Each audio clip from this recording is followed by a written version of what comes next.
মসজিদ, মাদ্রাসা, এতিমখানা, প্যাগোডা, শ্মশান, মন্দির, চার্চেস, সেমেট্রিসে আমি দিয়ে থাকি। এ টাকা কোত্থেকে আসে? এটা গভর্নমেন্ট ফান্ড, গভর্নমেন্ট অ্যালোকেশন। গভর্নমেন্টের টাকা কোথায় থাকে? সোনালী ব্যাংকে, বাংলাদেশ ব্যাংকে। ওখান থেকে জান্ডা বাচ্চা বের হয়, ইন্টারেস্ট দিয়ে আসে, এগুলো আমরা বিতরণ করি। তো আপনি শরীয়ত পাবেন কোথায়?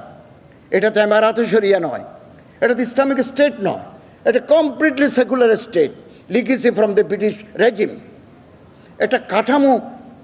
একটা কাঠামোর ভিতরে দেশ চলে আসছে।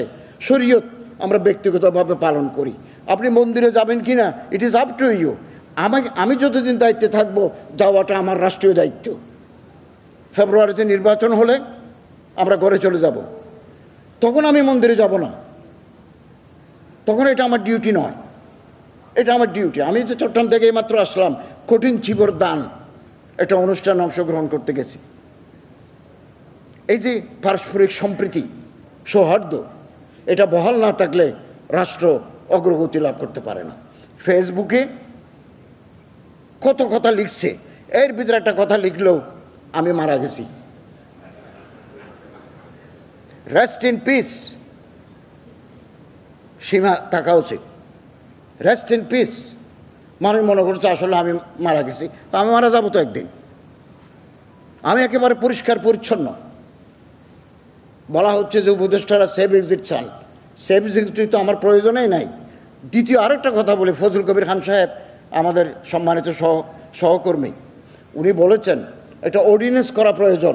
আজকে যারা আমরা 22 জন 23 জন আছি, এটা অর্ডিন্যান্স করে দিলে নেক্সট ইলেক্টেড গভর্নমেন্টে আমরা টেকনোক্রেট হিসাবে মন্ত্রিত্ব নেব না।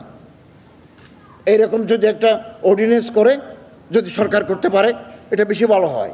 বারবার রাজনৈতিক নেতৃবৃন্দ প্রধান উপদেষ্টার কাছে বলছেন, এই 2-4-5 জন উপদেষ্টা রাজনৈতিক দলের সাথে লিয়াজও মেনটেন করে আগামী সরকারে থাকতে চায়।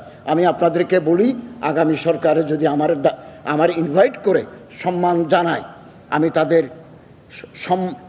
তাদের প্রতি যথার্থ সম্মান জানিয়ে আমি তাদের ক্যাবিনেটের অংশ হব না। কোনো গভর্নমেন্ট, আমি জানি না কোন গভর্নমেন্ট ক্ষমতায় আসবে, যারাই আসুক তারা যদি আমার সম্মান জানিয়ে আমার ইনভাইট করে যে আপনি টেকনোক্রেট মন্ত্রী হিসাবে আসেন, আমি যাব না। It is my last. আমরা 15 মাস কাজ করেছি, ফেব্রুয়ারিতে নির্বাচন হবে, আমরা আরও 2-3 মাস আছি। এটাই আমরা কাজ করে যাচ্ছি। জাতি মূল্যায়ন করবে আমরা কি করতে পেরেছি, কি করতে পারি নাই। আমি 1 টাকার দুর্নীতি করি নাই। 8.5 কোটি টাকা আমি হাজিদের ফেরত দিয়েছি। 39 কোটি টাকা এজেন্সির টাকা